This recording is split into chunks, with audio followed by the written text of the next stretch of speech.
Welcome to the Tabletop Express. This is Creators Corner, where we invite you to hear conversations with designers, artists, publishers, and content creators.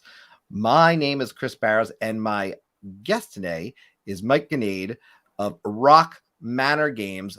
Mike, first and foremost, thank you for taking time tonight to come aboard the Creators Corner. Well, thanks for having me. I'm really glad to have you. As I mentioned before we went live, my biggest experience with Rock Manor Games and your games is Maximum Apocalypse, which is literally sitting right next to me as we sit here, because I was taking a deeper dive into it to kind of explore some of the stuff, because I was anticipating, I got to tell you, the other stuff coming out for the game.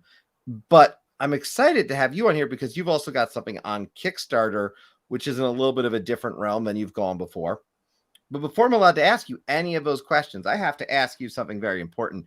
And that is, what is your origin story in board games? What is it that got you excited, interested in, ultimately being where you are now, publishing and designing games? Well, I definitely started as a kid playing Magic and board games, Megavirus and Hero Quest. I had some of those games when I was, in elementary school and stuff. I got pretty into Magic cards when I was in 5th and 6th grade. And then at a camp, I was introduced to like Warhammer figures, and my neighbor across the street and I used to go to this place down in Newark, Delaware, near the University of Delaware, which was like the only hobby store near us. And that's where you could get Magic cards and Warhammer figures. And we got some BattleTech figures too, and we'd bring them home and paint them and, mow lawns and go down there and then buy comic books and bring back board games and nerdy things. But I moved away from my neighbor who was sort of into that stuff, and he's actually still my best friend. And interesting enough, that's where the name Rock Manor comes from. Rock Manor Avenue was the street that I grew up on when I was sort of introduced to all this stuff. So a lot of my ethos in the games that I make for Rock Manor Games is sort of like, what would 10, 11, 12-year-old Mike think was cool, and really enjoy. And that's sort of the stuff I try to go after, as far as games go, and the art and the look and all that kind of stuff. But what brought me back to it was, moving back and forth and losing people to play board games with or play Magic cards with. I sort of got sucked into the video game realm for decades. I mean, I still play a ton of video games. And it was at a PAX East event where I was covering stuff like you are for this. I was covering some indie video game developer stuff. And I had a camera guy with me who was a buddy, and I was sort of doing the interviews, and our feet were hurting after doing a bunch of them all day on the show floor. And we ventured back to the back of the convention hall, and there were some board games there. And we were sitting around sort of figuring out what to do. And someone said, "Hey, do you want to sit down and demo this game?" And I didn't really compute the game part. I heard the sitting down part, and we just sort of did it. And that game was Ascension. And it was the first time I was really introduced to like the deck building mechanic. I mean, obviously you sort of deck build in Magic, like when you're not playing, but like deck building while you're playing, which was such an exciting new thing for me. And it really inspired me and just like took me off into this. I started going down the rabbit hole of like, I bought like every deck building game that's ever been made. And I still couldn't find one that like hit on everything I wanted it to do. And that's what led me to design my first game. And at first it was just a game for me that I thought would be cool and fun to play. And then it became, it was one of those things like, oh, Kickstarter's a thing. I'll throw it up on Kickstarter. And I had some moderate success. And you sort of learn how to manufacture stuff and how to get stuff at a convention to sell. And just every step of the way, I really enjoyed myself. So I just kept doing it. And because it was a side thing, the next thing I worked on was Maximum Apocalypse, which you mentioned earlier. And I just started working on Maximum Apocalypse for years and years on the side. And part of my success, I truly believe, is that when I had Maximum Apocalypse like basically done from a design standpoint, I went to conventions for like over a year, just playtesting it. Gen Con prototype hall, Gen Con Unpub hall, Unpub, Proto Spiel. Like I went to, DexCon. Like I went to all these little conventions and big conventions and just took that game with me to demo it wherever I could. And after doing that for a year, I eventually put it on Kickstarter. And that's where I think I saw some real success that sort of made me think this could be a thing. And you mentioned the playtesting. With any particular title, what do you think's the most you've actually playtested? Like, is there a number? Is it not even a countable number for you? I am not someone who like keeps great records with that stuff and like really quantifies it. You definitely lose track. I mean, I have no idea. And Maximum Apocalypse is a hard one to sort of judge, and other games are too, because Maximum Apocalypse was one thing. I had this game, I play tested it, and then I added more and more stuff. I thought it wasn't deep enough. Then it became like a number crunch thing where I just felt like I was spending all this time tabulating health, and I felt like I lost all the fun. So I literally just threw all of that like in a folder, like in an archive folder on my desktop, and like started a new Excel sheet from the ground up, and sort of in the same theme, but like rebuild all the rules and started fresh. So it was one of those things like, do I count playtests of that like game? There were like 2 or 3 iterations that like the core of the game wasn't even the same.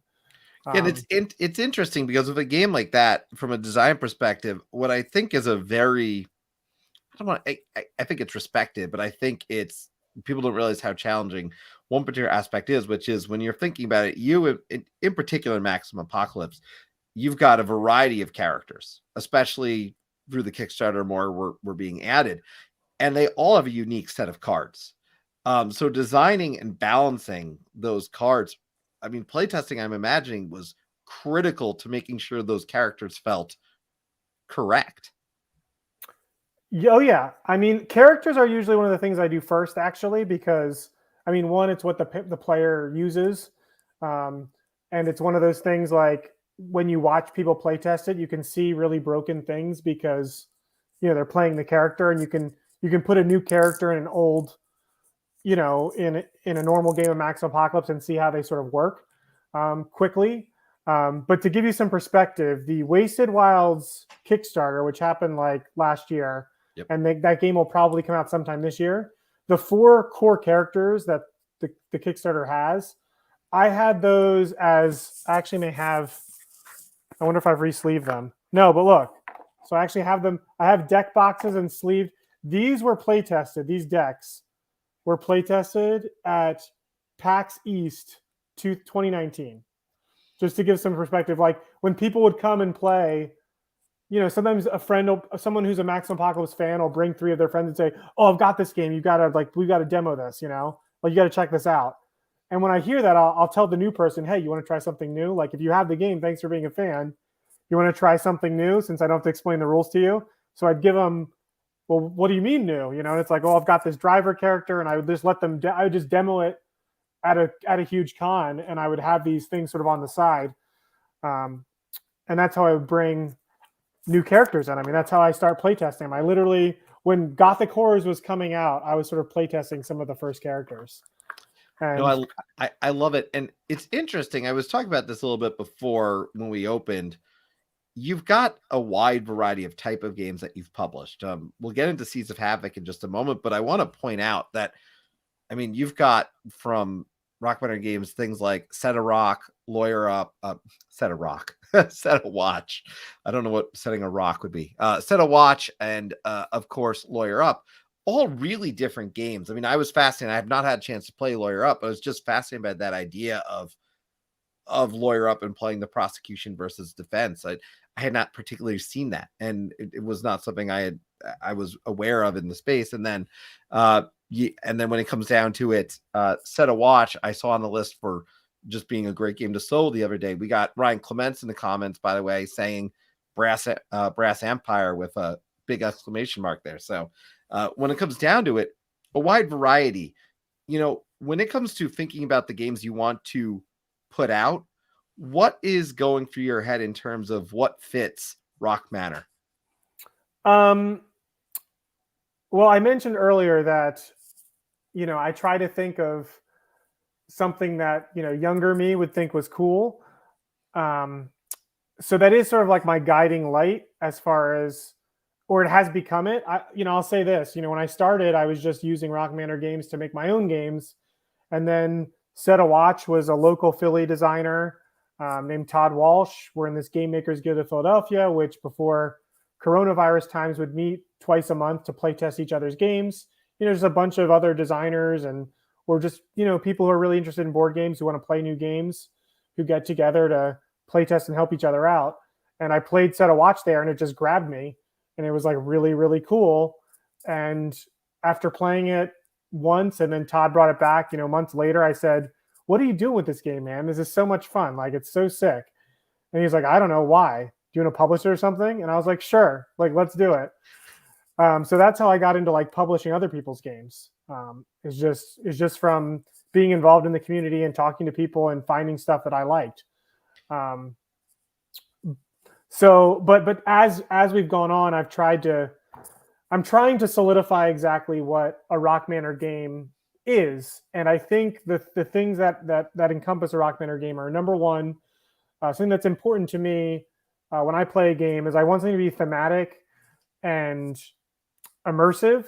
So, I don't, it's not that I don't like them, but, playing games like these Euro games where it's like you're just doing resources and it's like, it's a farm or it's a theme park, or it's like all these different little things. And like, yes, that theme does vary it up. And it's not that those games are bad, but when you play a lot of those in a row, or you play those frequently, I don't think any of them particularly stand out. And if they do, it's usually for gameplay mechanics and not for a story or a theme or something memorable that happened during the game. It's like, oh, I beat you by 62 point. It was 62-58 last time we played. That's not an interesting story. And one of the things I think games like Set a Watch does or Maximum Apocalypse does is Set a Watch will, especially the newer box. I've seen some comments on Twitter recently where it's like, I lost in the third round. I got like 3 dragons in a row and like my warrior killed 2 of them, but then, the artificer died and we lost. Maximum Apocalypse, you can be like, just barely die, as you're about to reach the van. It's like, put the body in the van. Oh, like the fireman like flared and like saved everybody. Remember we were about to lose and you shot a flare up and stunned everybody and we like just made it into the van in time. Like, you have these super highs that you sort of remember as being, it's like almost like emergent storytelling or something where I'm not writing a story for you, but you're creating a story when you get together with your friends that's memorable. And I think that's something I'm trying to focus on with the games we select and are sort of trying to produce. That's actually where, for me, Maximum Apocalypse hit. I've played it with my son, and we're just diving into the stories. It was enjoyable. It was the first time I think I saw him see zombies on the card, because he does not like zombies or the idea of, the living dead, and he was actually able to like handle it and play it. So I that was also a win for me. But there is a story and there's a theme going, and there's I talk about, if anyone who's watched this channel knows, I talk about Betrayal at the House on the Hill in the same way. There's memories that come from it. I will point out, by the way, a man of a meeple just said, got to play Set a Watch at PAX this year, and it was an instant buy for me. So good to see a man of the meeple here as well. Thank you for stopping by. Let's talk a little bit about the latest game that I know is coming to Kickstarter shortly after this. It will be seen by some people, and that is Seas of Havoc, which is hitting on a very popular topic, I think, for many, which is piracy, fighting on the high seas. Where did this one come from? And can you talk a little bit about how this one became a Rock Manor game headed to Kickstarter? Sure. Well, first I'll say that no matter what I answer this question with, I'm going to miss parts of it because I didn't design Seas of Havoc. It's designed by 2 Canadian designers, Peter Gorniak and Sebastian Bernier Wong. And we actually been putting up designer diaries on Board Game Geek. So we'll actually have our final, we've got 2 up already, and they're going to put another one up tomorrow because tomorrow will be a week away from the Kickstarter launch. So we've sort of been trickling it out there. But I can do my best to sum up their journey, and then I can sort of take over when I came in. But Seas of Havoc started as a different game. It was called Sloops when it was pitched to me, and it was designed by Sebastian and Peter. It actually started as a homework project. Peter was Sebastian's professor at a game design school in Canada, and made up this assignment. And Sebastian, made up a game that met the assignment requirements. I'm pretty sure it was terrible at the start, and it was made with like Lego pieces. But after the project was over and the class was over, he wanted to keep pursuing the idea, and Peter sort of stepped in as sort of a mentor and helper, and they kept designing the game. And they actually went on, I think they started in 2013. That was like when the school project was. And in 2016, they actually ended up winning a couple awards. They were like a Cardboard Edison game design nominee finalist, and they won the Canadian game design. They were the grand prize winner of the Canadian game design back in 2016. And then, no publishing deal came through. They just sort of went on with their other lives and things and sort of forgot about it. And during the pandemic and coronavirus, they sort of retouched base and made some digital prototypes where they started playtesting again. And I actually met them through this, I think it was called Nun Pub. So we have this Unpub thing that happens in Baltimore typically, where unpublished game designers can come and playtest their games with the public. And then also publishers and other designers like myself go to this convention as well, not only to test their own games, but I've started to go to look for games. And because that was canceled back in 2019, obviously, they put on this Nun Pub instead, which was like a digital version of it, which gave people like Peter and Sebastian a chance to actually attend because it was digital. And it was like a digital, they just connected you different tabletop simulator rooms or Tabletopia rooms, and you just got a quick 10-minute pitch on the game. So I saw the game there, and I really liked the core mechanics of you play these cards with a grid on them that shows you how your ship moves in relation to that grid, and you sort of set up this tactical, it's like a tactical skirmish game where you're setting up these, your cannons shoot out the side of your ship in the Age of Sail. So you're setting up these broadside shots to score points. And obviously it had deck building in it, which is a mechanic that I fell in love with and got me started and I really like. But it also had this interesting worker placement thing. And the core stuff was great. And I just thought it needed some flavor. It needed like that story, that memorable thing that like makes you create those stories with your friends that helps you remember the game. Because when I played it, it was just sloops. Everyone was the same ship, just moving around and shooting each other with the same starting deck. So it was like the core mechanics were great. It felt super refined, like a lot of Euro games and other games I play with, but it just didn't give me that theme that I could sink my teeth into.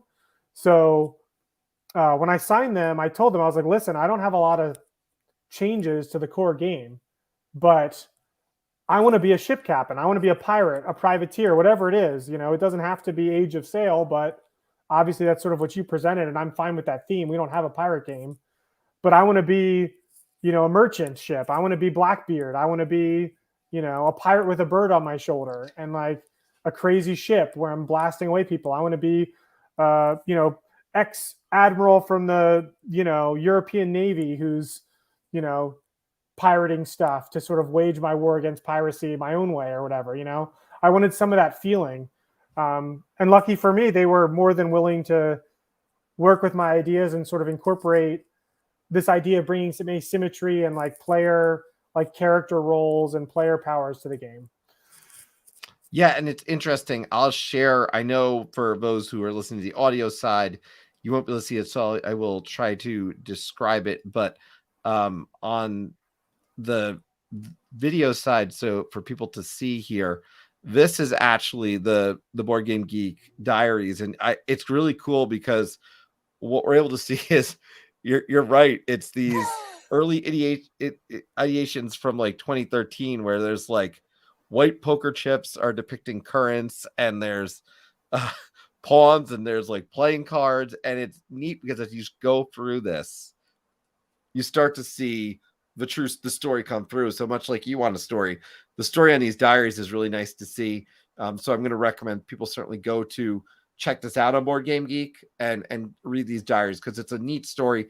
It really, from this, it said the project, it says started 7 years ago as the design challenge. I mean, when we talk about the time it takes to make a game, this is the reality that I feel like is still often ignored, even though I've had enough people such as yourself say it takes a long time to build a game. I mean, what is the longest it's taken, the longest you've worked on one of the games that you've published, I should say designed at this point?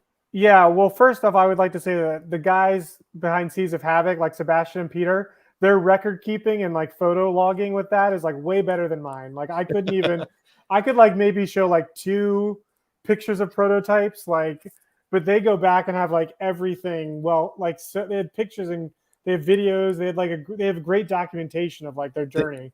Mike, they even have, I got to point this out, finding a publisher. They have a whole section here dedicated to talking about finding a publisher and the visual. It's really interesting. So I'm going to double down what I said and just, Yeah, I think they show like their sell sheets and how they made their sell sheets and everything. I mean, it's really helpful, I'm sure, for other designers. And reading it, I was like, oh, I totally remember going through that process, even though I published my own thing. You do so many of these steps along the way. But getting back to your question, what game took me the longest? The one I have the best like record of, like as far as the original like idea of when it came, because Maximum Apocalypse and Brass Empire is like a little bit before I really like started doing this like as a full-time thing. So it's like I don't really know exactly when certain things was started, you know, and stopped and things like that. But I do know when I started Lawyer Up, because I had the idea before this Gen Con, but when I was going around showing a prototype of Maximum Apocalypse, basically, I think Maximum Apocalypse had just been kickstarted, so this is back in like 2017, probably 2016, I think 2006, yeah, 2016 or 17. That Gen Con of that summer, I went out to lunch with Sam Bailey, who I co-designed Lawyer Up with, and he had played Brass Empire, and we had actually met because he helped me run a booth for Brass Empire when I sort of was first getting started and was just by myself, so I needed help running booths when you go to Origins, you know, at the last minute. And we had lunch at Gen Con, and he was like, so what other like game ideas do you have? Like, what's after Maximum Apocalypse? Like, what are you going to work on? And I said, look, I got a lot of ideas for Maximum Apocalypse. You know, I started this spreadsheet with sort of all the ideas originally that I still pulled from, even from Wasted Wilds. But I told him, I was like, listen, I've got all my friends from like high school and college, like half of them are lawyers, and there's no lawyer games. So I just sort of feel like they're always busting my chops. What are you doing? Like making board games? Like, I don't know what that is, you know, because they don't have time for it being lawyers. So I'm thinking about making a like legal game, you know, about where one player is the prosecution and one player is the defense. And I want there to be some asymmetry between the sides. And he thought it was like a really interesting, you know, just sort of like a lot of people have said, oh, I've never seen a legal game before. I definitely hit on that. This is a theme that hasn't been done a lot. And Sam was really interested in that part of it. And he had a game he had been pitching about like fairies and sleep that had this like sort of, it's basically the sway mechanic of the jurors now. It's sort of evolved. He had this like nighttime, daytime, like being awake and asleep meter for a game he was working on. And we just sort of said like, hey, do you want to work on this together? And we started working on it together. So that was a Gen Con in 2016 or whatever. The next Gen Con is when we had the first playable prototype. We started with the murder case because that was the more asymmetrical case, and that's the one we really developed a lot. So we figured if we get it to work with this complicated one, we get it to work. We get the game system to work with anything. So that was the first playable prototype, and then we just kept working on it and working on it and working on it. it took 5 or 6 years to get to Kickstarter. I mean, it came out, I guess, and I forget if it came out last year or 2020, because like the COVID time sort of merged together. But it's interesting though, because when you talk about Lawyer Up, which I think is which I believe 2021, there's some unique themes in there too, which I found so interesting. Everything from Godfather to Witch Trial, like the idea of even the variability that you can add into a game like that was fun. And you mentioned Brass Empire, just because for anyone who is not familiar with it, I just want to make sure we describe this, because you mentioned deck building before, but steampunk themed deck building. I mean that right up front, like that's kind of the basic description right there, I guess, of Brass Empire. That covers it pretty well, yeah. Which is cool. I don't know that you see, and I like the deck. Again, I'm a fan of deck building. We've got a few people in the comments who are a fan of deck building, but that wide variety I still think is so cool. I do think, I love that it goes back, I should say, to what you said earlier, which is, what would I play when I was 11 or 12 years old? What would interest me, right? And right. In the end, I always say, it's about the joy, and what does gaming bring? And it brings joy when we have a good time. That's why I like that you have so much focus on story. I got to ask, just on the off shot question area earlier, just a little outside of a realm of board games, just to get to know you. You mentioned you like video games. What in particular do you play in that area of gaming? Because it's gaming, just in a different way. I mean, traditionally, the big franchises that really struck me were Metal Gear Solid. Was huge for me when I was in college. I mean, I almost flunked it. I mean, I stayed up all night beating Snake Eater, basically, and when I had a test the next day when I was like in college. But I mean, Halo, huge. So I mean, Halo Infinite, playing a ton of that now. But I mean, I'm a big fan of I love a lot of indie games that you play and you're done with. Like, I love being able to play and beat a game, have the experience, have a memorable experience, and then not feel obligated to play it. Like, I hate games where it's like a grind. Like, games that grind, especially as I've gotten older, it's like I don't have time. Like, time's a valuable resource to me, and if I'm not having fun playing it, and I'm like grinding to get something, like that's when I'm really like, what am I doing? And as I've gotten older, I've gotten better at sort of putting those games down. So Halo Infinite right now. I mean, Hades was really good a couple of years ago. That was a cool independent game. I'm trying to think of like really impactful games. Panzer Dragoon Saga was huge for me when I was like in 7th and 8th grade, I think. Is that when that came out? I actually had a Sega Saturn. I actually got a copy of it. You actually had a Sega Sat. I don't know many people who had one of them. Oh, I was a huge Sega. I was diehard Sega versus Nintendo growing up. So I had a Sega Saturn when no one else did. And more importantly, I actually got a copy of Panzer Dragoon Saga. I don't have it anymore. I sold it when I was in college for several $100s to buy books, but that seemed more important back then. But I sort of regret it a little bit. I actually made a decent amount of money in college selling Sega Saturn games because I had a lot of the hard to find ones. I had like Burning Rangers and Dragon Force. Like, Sega Saturn wasn't as popular, but it actually had a lot of good games. So, that was a big influence, certainly, growing up. Does playing the video games and the stories from that ever inspire some ideas on the actual design side of things, or even what you might be looking for in a game? We have seen more IP games come out. I mean, we saw in the past year Stardew Valley, amongst other things, coming out, the mobile app space in particular. So any ever inspiration from that side? Definitely. I mean, Maximum Apocalypse is 100% inspired by a lot of there's like, Spelunky and all these procedurally generated like indie games. I went into that sort of being like, how can I do that in board game form? And that's where the whole like random map, you have to put map tiles together and use these particular tiles, and you're going to need to go about this certain way. But really, I wanted to have this like roguelike, procedurally generated video game feeling where you can pick up and play any mission in Maximum Apocalypse with anybody, with as many characters as you want. It doesn't matter.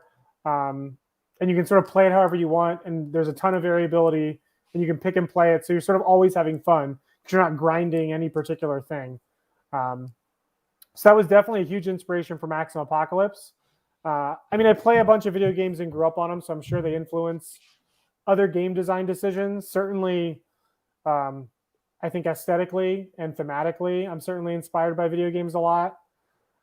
I would love to work in some of the IPs that I truly love, but I don't think I would search out an IP or a licensing deal just to get it. You know what I mean? Yep. I mean, I know I definitely have seen that it can make selling a game on Kickstarter a lot easier. You know, Witcher board game. Of course, it's going to have 10,000 followers. You know.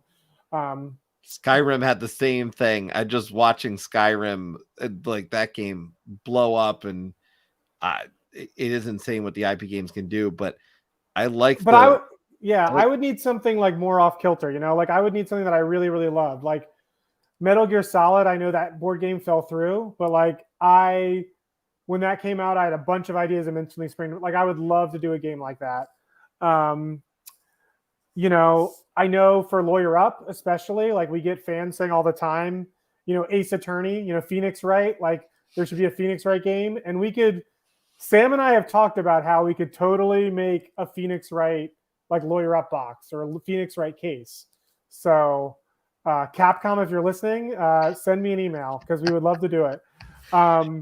So like off kilter stuff like that, I would rather do than like a Skyrim or, you know, there's tons of fantasy games already. Like, I don't think not that I have anything against Skyrim or Witcher. It's just like, I feel like that appetite is out there. Like people who want that type of thing is out there.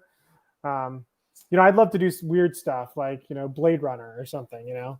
Yeah, there was an interesting one at PAX that felt like Blade Runner, but was an RPG where you were one person's interrogator. It was really interesting. So I love the creative ideas that can come from even that inspiration. And before I ask you my final question, I do actually have to ask you, because one of the things you did do, which I kind of connect the dots on with, as you were talking about some of the decisions you made with Maximum Apocalypse, you've continued to make those characters available. So even as you put out the follow-up to Maximum Apocalypse, and that everyone was able to get, those characters still play within the same world, and you're still able to use them. So you don't take away, you add continued replayability, and you're adding to an existing world. Even the trailer, if I'm not mistaken, talks about essentially all the things you've gone through potentially in the base or in the original game. So yeah. Wasted Wilds is sort of assuming, well, like story-wise, it's sort of taking place after all these apocalypses happen. You know, the world sort of lived with it for a while.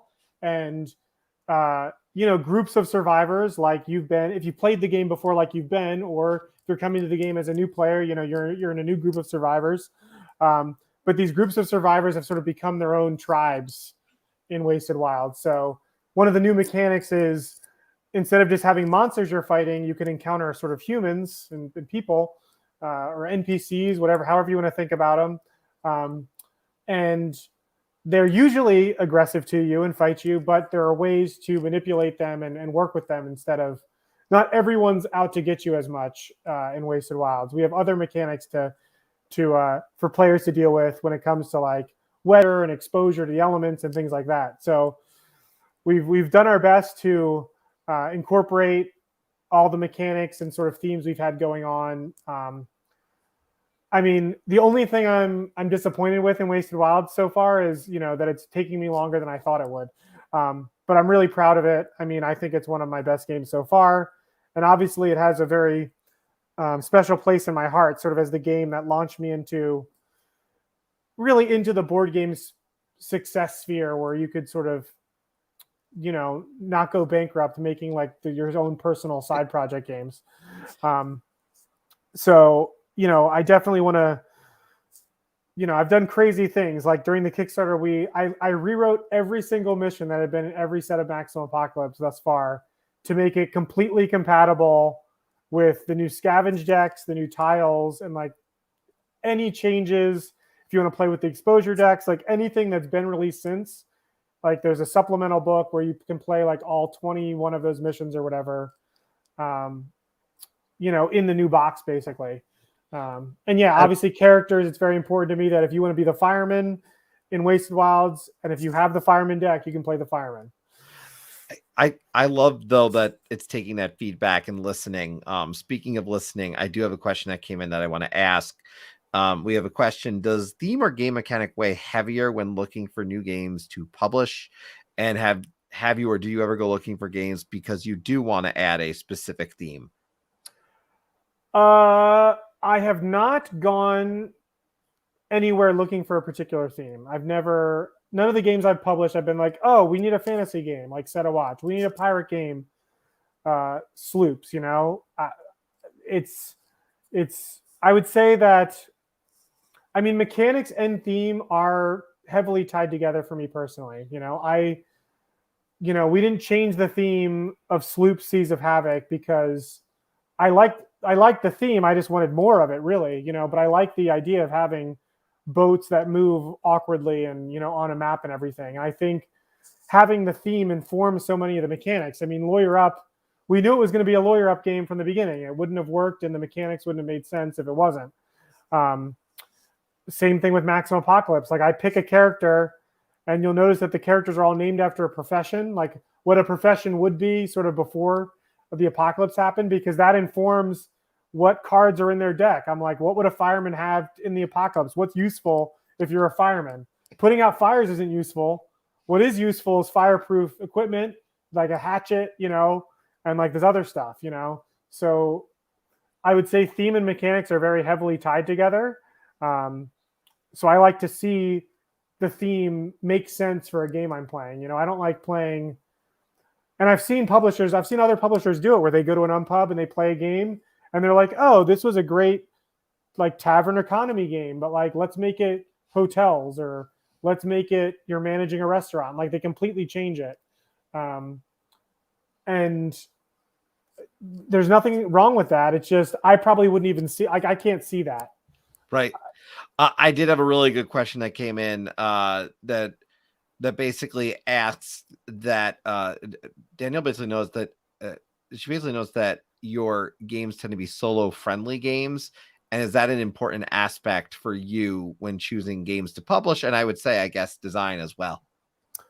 So when I made Maximum Apocalypse, I had no idea what solo gaming was.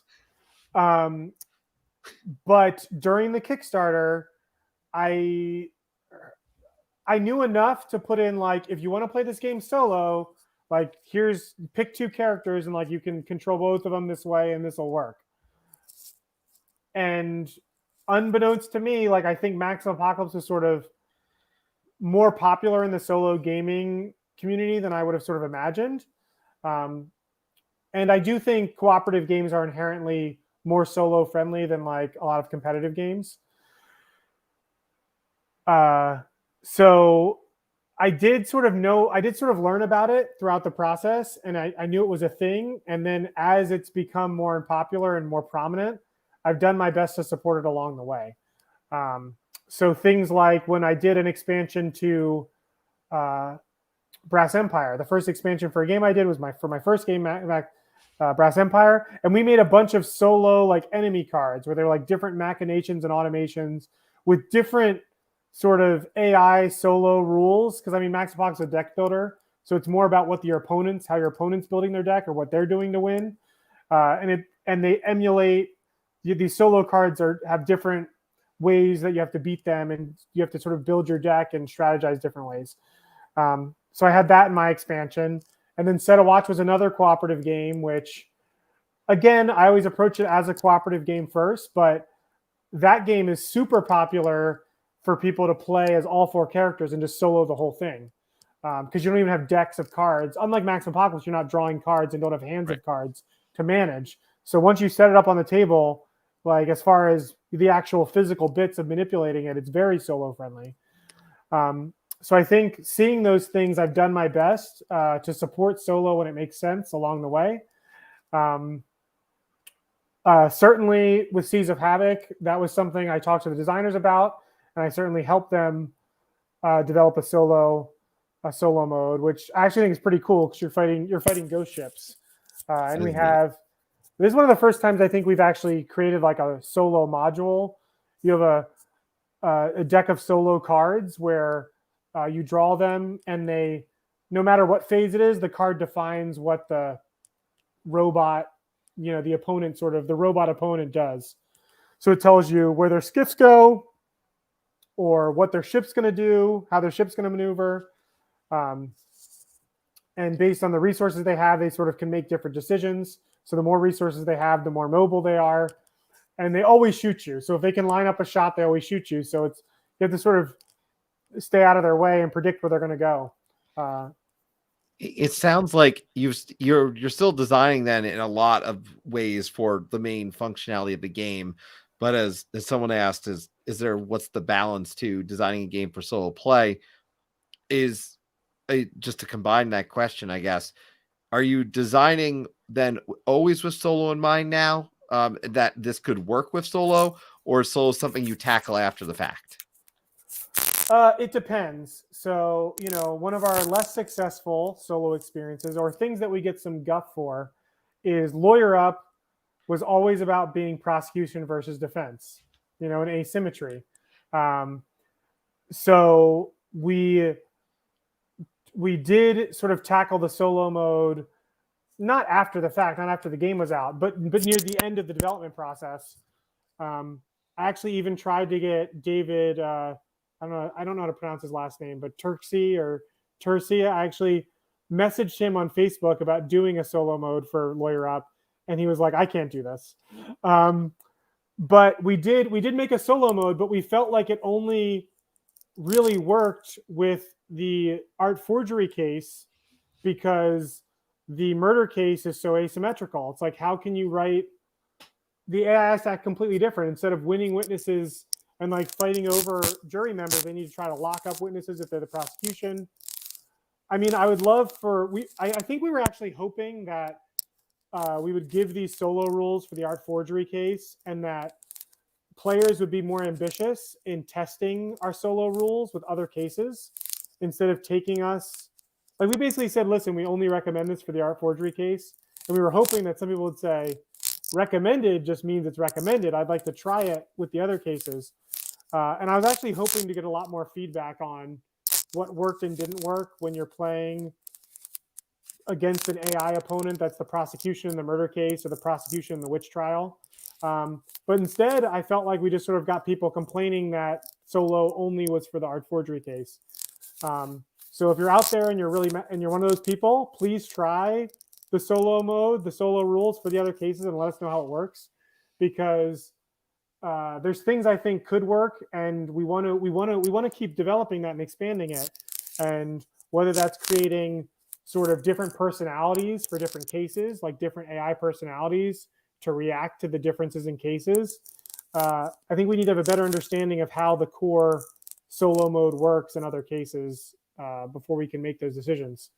And we've also talked and thought about doing just a solo case. The cases are so modular. I think Sam and I definitely have some brainstorm ideas for just having a case that can only be played solo as well. But that game's a little harder to tackle because I don't know if you played it, but every case is basically a different game. Like, the core mechanics, it'll be easy to learn, but we made the game especially hard on ourselves to an extent because Sam and I are so interested in exploring design ideas that we can't just like make an assault and battery case, which is like basically sort of like the murder case with different cards and effects. Like, we can't just do different cards and effects. We actually have to have different rules in every case and some new mechanic in every case. So that's why the witch trial has, doesn't have a jury and you're swaying to the mob. And the Godfather case has these criminal activities and you're trying to put together the connections of the criminal empire. We make it harder on ourselves and more asymmetrical, which makes making a universal solo mode for all these different cases very hard. But it is something we're thinking about. It's just something I don't think we've been very successful at at least from the people you hear online. I don't think people would say we've done a good job of it. You're listening. I will say I did see that in a recommended video. Someone said this, and they must have been referring to the case in question, but they were saying it plays great solo. So that was that. I forget I'll have to find out what channel that was that had shared that. The thing that's interesting though, that I point out is one thing you're talking about is listening. And that's the thing that I can say from everyone I've talked to, it matters and people appreciate it. One of the things that people listen to on this show at the end is a very important question that I can't wait to hear what you have to say to it. But your story is a very organic story. You've kind of, for those who came in late, you talked about the fact that, you were interviewing and just sat down for a game and so began a journey for you. But what is your advice to someone who says, you know what? I want to design games. I want to publish games. What kind of advice do you give that person? Well, first and foremost, there's a couple tips I'd give. First and foremost, if you're more of an introvert who likes to really study up on the craft, there's a ton of great podcasts and blogs and content out there, Facebook groups that I think are a great place to get started in not only designing your own games but potentially kickstarting your own game. There's a lot of mentors out there and resources that you can find that can help you on that process. I personally am more of an extrovert. So one of the important things for my journey has been getting out there. Number one, just do it. If you've got a game idea, make the game. You have to actually make the game. Don't worry about trademarking it or someone stealing your idea, because guess what? You can't trademark game design anyway. And you wouldn't want to. You don't want Dominion to be the only deck building game that ever existed. You don't want someone to be able to trademark mechanics. So, a great board game isn't about the idea. It's about all the steps along the way. You can mess up at any point along that way too, and have to go back to square one and do it over again. So just make the game, make your prototype, start play testing it, iterating on it. I really like to encourage people to get a community around them. I mentioned we have the Game Makers Guild of Philadelphia, but there's also a Game Makers Guild of Boston and other groups, in St. Louis and stuff. I know there's like a Protospiel group out there.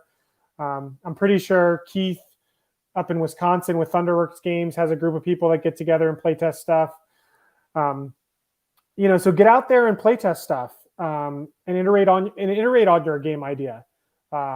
Game designers like me will happily give you our opinions. And my philosophy as far as giving feedback and stuff goes is I try not to tell designers what to change or like this will fix this, like do this. I try to tell people like, I played this game, here's the problem I had, here's when the fun declined, or here's the part that was really fun. And I sort of leave it up to them to figure out. They know their game better than I do, to figure out how they can accentuate those moments and reduce the bad moments or fix the problems that I'm feeling, or seeing. And I've always found that really helpful because I get that same type of feedback from other game designers and people when I go playtest games. So having a group of people that you can that aren't your friends necessarily. I mean, a lot of times they become your friends, but having people who play a lot of board games and are knowledgeable about the space, who can play test and help you iterate on your idea, I think is really, really helpful. Yeah. And that honesty obviously is critical too, because you need to get real feedback when you're play testing. I appreciate more than anything you taking time to join the podcast, the show. I don't know what to call it now because now it's a podcast and it's a show. So it's a show. I mean, it's throwing me off. Right? Podcast. Yeah, it's a show. For those who are listening, just a friendly reminder to make sure to subscribe to the podcast. If you're watching on YouTube, give a subscribe here on YouTube for more of Creators Corner. To you, Mike, I want to make sure you have a chance. Can you tell everybody when they can look to Kickstarter for Seas of Havoc? Yeah, so February 1st, Seas of Havoc will be on Kickstarter. If you need a reminder, you can go to rockmannergames.com or find us on social media. And I'm sure if you look in our feed, you'll see something about it with a link to a newsletter or to our Kickstarter pre-launch page or something. I don't think it's too hard to find. So you can click notify me on launch. If you're interested in game design stuff and like what we have in the pipeline, I'm terrible about sending out our newsletter. I try to do it quarterly, but last year it was only twice. But I have this graphic where I sort of put up all the stuff we're working on at any given time because number one, I need to stay on top of myself and keep it all organized. But number two, I always find people sort of find that interesting to see, oh, look at this. What is this thing? And like, oh, it's only in pre-development or prototype stage. And you can sort of follow along at stuff that we have coming out. Who knows when? I mean, it doesn't really have a determined timeline, but I know people, we always get a lot of comments. That's like the one thing we get comments about on our newsletter. It's like, oh, what's this game? Like, that sounds interesting, Oh, Set of Watch 3, what is going to be in Set of Watch 3, And it's like, I don't know yet. I just know we're making a Set of Watch 3. Well, I appreciate the honesty and the candidness that you bring. Appreciate, of course, you joining me here tonight. And again, thank you to everyone who tuned in and for staying along with us this evening, and especially asking those questions there at the end. Some really good questions that I'm glad we could bring to the table for Mike. At this time, I do want to thank everyone for coming aboard the Tabletop Express. This has been Creators Corner.